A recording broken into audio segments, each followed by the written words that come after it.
이 마이클 세일러, 말 그대로 비트코인을 옹호하는 가장 큰 인물이자 우리 시장의 가장 강력한 호들러가 아닐까 싶습니다. 이 비트코인의 누구보다 진심인 마이클 세일러, 이 알트코인은 어떻게 바라볼지도 궁금하거든요. 최근에 시바와 도지가 굉장히 가파르게 상승을 하면서 이 밈코인에 대한 업계의 시각이 조금씩 변하고 있어요. 이 마이클 세일러는 어떤 입장을 내보이고 있나요?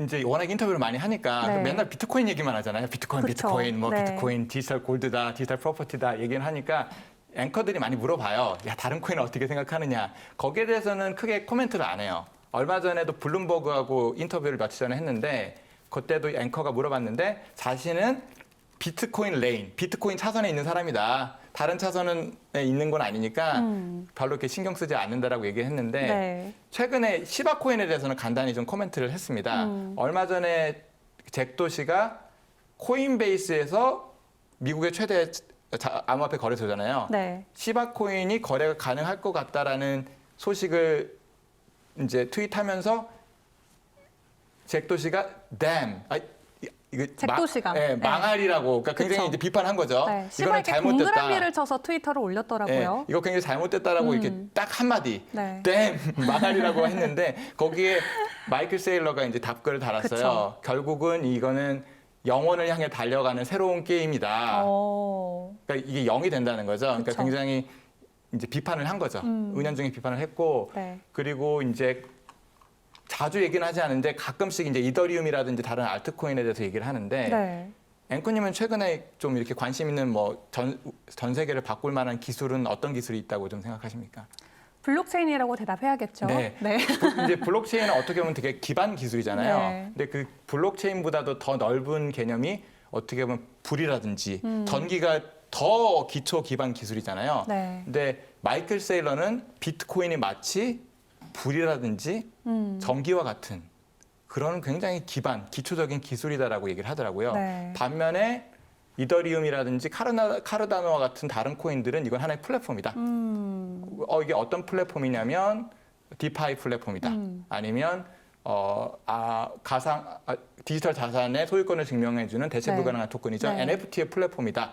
이거는 플랫폼으로 보더라고요. 근데 플랫폼은 사실은 그러니까 지금은 그래서 이제 플랫폼끼리 경쟁을 하는데 예전에 예를 들어서 소셜 네트워킹 플랫폼이 많았잖아요. 뭐 네. 싸이월드도 있었고 그쵸. 페이스북도 있었고 네. 뭐 마이스페이스 엄청 많았는데 결국은 한두 개로 통일이 되는 것처럼 나중에 이 플랫폼들끼리도 싸우다가 결국은 이제 한두 개가 살아남을 것인데 그게 네. 뭐 이더리움이 될지 카르다노가 될지는 뭐 얘기는 안 하더라고요. 네. 근데 더 무서운 얘기를 하는 게 그런데 이 플랫폼은 결국은 지금의 빅테크들이 가지고 있지 않느냐. 그러니까 구글도 플랫폼 가지고 있고 네. 페이스북도 플랫폼을 가지고 있는데 얘네들이 지금 뭐 디파이라든지 NFT 플랫폼을 호시탐탐 노리고 있다.